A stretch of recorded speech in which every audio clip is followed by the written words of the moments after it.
국무회의를 시작하겠습니다.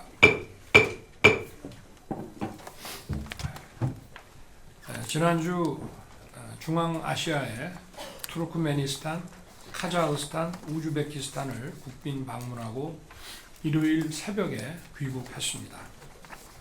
중앙아시아는 우리와 교류의 역사가 깊고 문화적으로도 친근한 지역입니다. 또한 고대 실크로드의 중심지이자 유럽과 아시아를 잇는 전략적 요충지로서 예로부터 강대국들의 이익이 교차해온 지역이기도 합니다.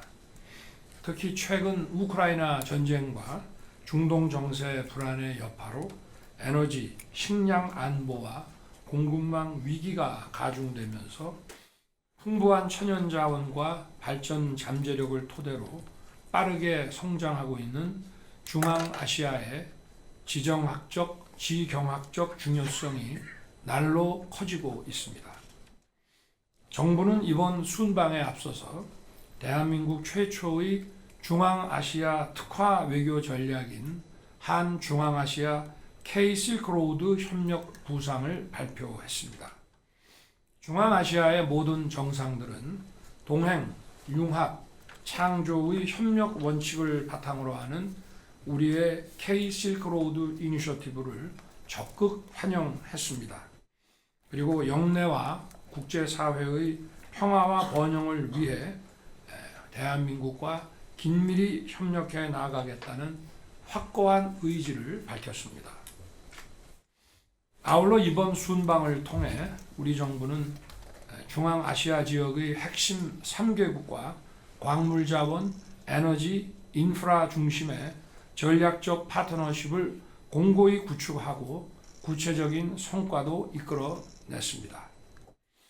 방대한 에너지 자원을 보유한 투르크메니스탄에서는 우리 기업과 투르크메니스탄 국영회사 간의 가스전과 석유화학 플랜트 관련 협력 합의서가 체결되었습니다. 이를 통해 조만간 우리 기업들이 수십억 불 규모의 수주를 앞두게 되었고 추가적인 대규모 수주까지도 깊이 있게 논의했습니다. 중앙아시아에서 경제 규모가 가장 큰 카자흐스탄에서는 전력산업 협력에 관한 정부 간 MOU를 체결했습니다. 우리 기업들이 발전소의 현대화, 가스 복합 화력 발전과 같은 대형 사업에 진출할 수 있는 기반이 확보된 것입니다. 또한 중앙아시아의 최대 시장인 우즈베키스탄에서는 우리나라 최초의 고속철 수출 계약이 성사되어 한국형 고속철이 세계 시장으로 진출하는 새로운 이정표를 세웠습니다. 아울러 카자흐스탄과 우즈베키스탄 양국 모두와 핵심 광물 공급망 협력에 관한 MOU를 체결한 바 있습니다. 이로써 원전 연료인 우라늄과 2차 전지 소재인 리튬, 그리고 반도체 소재인 몰리브덴, 텅스텐 등 주요 광종의 탐사와 개발부터 재련, 생산, 활용을 아우르는 전 주기 파트너십을 구축했습니다. 특히 이 MOU를 바탕으로 해서 향후 경제성이 확인되는 광물의 개발과 생산 과정에 우리 기업들이 우선적으로 참여할 수 있도록 협력해 나가기로 했습니다. 이번 중앙아시아 순방은 대한민국이 직면한 최대 안보 위협인 북핵 문제에 대해서도 중앙아시아 국가들의 확고한 지지를 확보하는 계기가 되었습니다. 중앙아시아 비핵지대 조약을 성실히 이행하면서 영내 평화와 글로벌 비확산 체제를 모범적으로 선도해온 중앙아시아 3국 정상들은 한결같이 북한의 불법적인 핵과 미사일 개발을 규탄했으며 이를 막기 위해 유엔의 대북 제재 결의를 계속해서 충실하게 이행해 나가겠다고 밝혔습니다. 이번 중앙아시아 순방은 작년 5월 한 태평양 도서국 정상회의와 9월에 한 아세안 정상회의, 그리고 이달 초 한 아프리카 정상회의에 이은 또 하나의 신흥 전략지역 외교입니다. 정부의 글로벌 중추 외교 비전이 상당한 정도 진행되고 실현되었음을 의미합니다. 그동안 우리 정부가 천명한 인도 태평양 전략, 한 아세안 연대 구상, 한 중앙아시아 K-실크로드 협력 구상의 미래 비전과 협력 방안들은 아세안 10개국과 태평양 도서국 정상들, 아프리카 48개국, 그리고 중앙아시아 5개 국가들로부터 적극적인 지지와 환영을 받았습니다. 국제 무역 질서의 규범이 근본부터 흔들리고 국가 간, 지역 간 경제 공급망이 철저히 분절되어가는 상황입니다. 우리는 글로벌 질서를 좌우하는 그레이트 게임을 정확하게 읽어야 하고 우리가 표방해야 할 분명한 대전략을 가지고 있어야 합니다. 저는 이러한 문제의식 아래 이번 중앙아시아 순방에서도 대한민국 글로벌 중추 외교의 외연을 중앙아시아 무대로 확장하고 우리 기업과 국민들이 마음껏 뛸 수 있는 기회의 운동장을 더 넓게 확보하고자 노력했습니다. 앞으로 정부는 보다 많은 기업들과 각 분야의 전문 인력들이 중앙아시아와 활발히 교류할 수 있도록 지원할 것입니다. 특히 스타트업들이 과감하게 도전하고 혁신과 성장을 이어갈 수 있도록 기회의 K-실크로드를 개척해 나갈 것입니다. 각 부처는 이번 순방에 분야별 후속 조치들이 제대로 이행되어 우리와 중앙아시아의 협력 관계가 한 단계 더 높이 도약할 수 있도록 꼼꼼하게 챙겨주시기를 당부합니다. 또한 내년에 제1차 한중앙아시아 정상회의가 개최될 예정입니다. 한중앙아시아 정상회의도 중앙아시아 정상과 지도자들에게 지지와 환영을 받았습니다. 이 한중앙아시아 정상회의가 우리의 중앙아시아 협력 구상에 맞춰 내실 있게 출범할 수 있도록 만전을 기해해 주기 바랍니다. 지난 5월 말 2025학년도 대입 전형 시행 계획과 모집 요강이 발표되면서 의대 증원 절차가 최종 마무리되었습니다. 그런데도 어제 일부 의대 교수들의 집단 휴진이 있었고 오늘은 의사협회의 불법적인 진료 거부가 진행되고 있습니다. 매우 안타깝고 유감스럽게 생각합니다. 환자 단체를 포함한 많은 국민들 그리고 사회 각계각층에서 의료계의 집단행동 중지를 호소하고 있습니다. 정부는 국민의 생명과 건강을 지킬 책무가 있는 만큼 환자를 저버린 불법 행위에 대해서는 엄정 대처할 수밖에 없습니다. 다행스럽게도 대다수의 의사들은 환자 곁을 지키며 자신의 본분을 다하고 있습니다.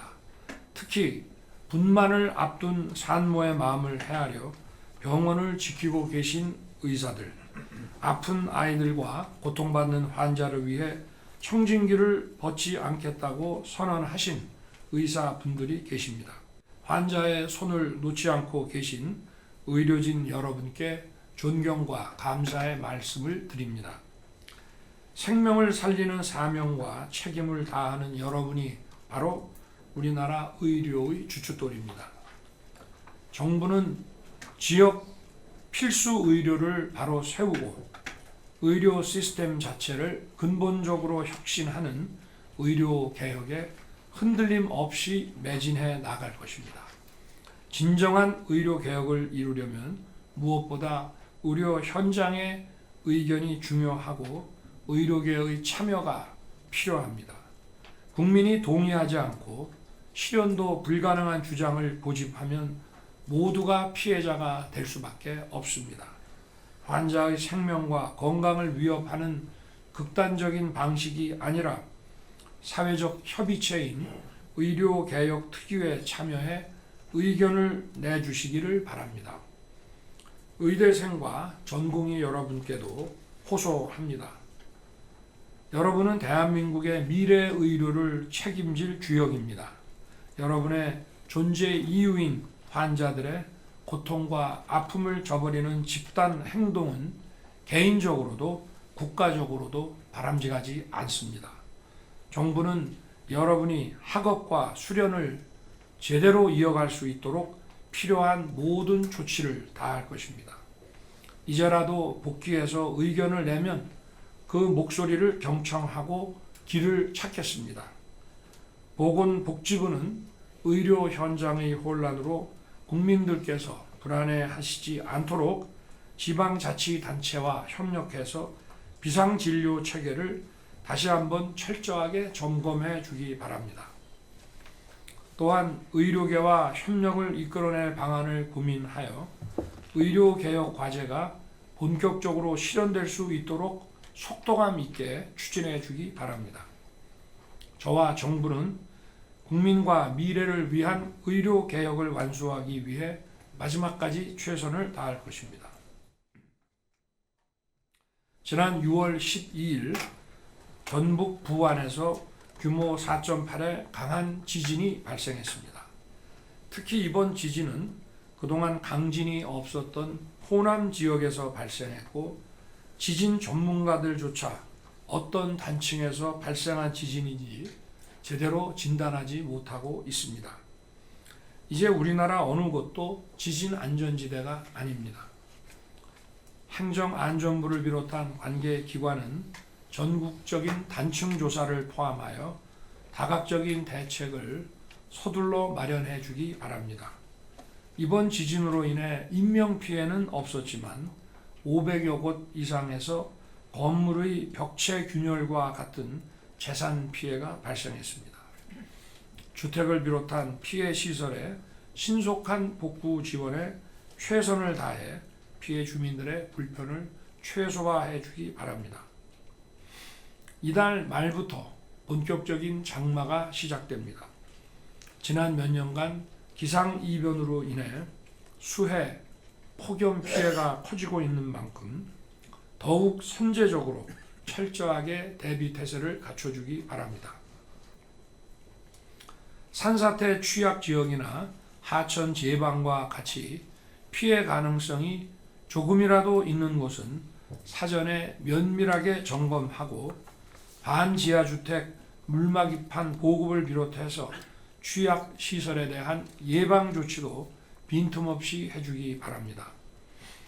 호우, 태풍과 같은 풍수해가 발생할 경우에는 위험지역을 사전에 통제하고 주민을 신속하게 대피시키는 것이 무엇보다 중요합니다. 산사태 취약 지역과 하천변 저지대에 대한 선제적 대피와 통제가 제대로 이루어질 수 있도록 꼼꼼하게 준비하고 이행해 주기 바랍니다. 폭염은 어르신과 어린이, 저소득층과 같은 사회적 약자에게 더욱 가혹한 재난입니다. 쪽방촌, 경로당을 비롯한 취약시설과 취약가구에 대해 냉방비와 냉방용품 지원을 확대하고 농어업인, 건설과 택배 노동자를 비롯하여 야외 활동이 많은 분들에 대한 안전관리도 강화해 주기 바랍니다. 국가의 첫 번째 존재 이유는 국민의 생명과 안전을 지키는 것입니다. 올 여름 단 한 분의 국민도 불의의 재난으로 다치거나 안타깝게 생명을 잃는 일이 없도록 각오를 단단히 해주기 바랍니다. 행정안전부를 중심으로 각 부처가 긴밀하게 협력하여 사전 대비와 대응에 총력을 기울여주기 바랍니다.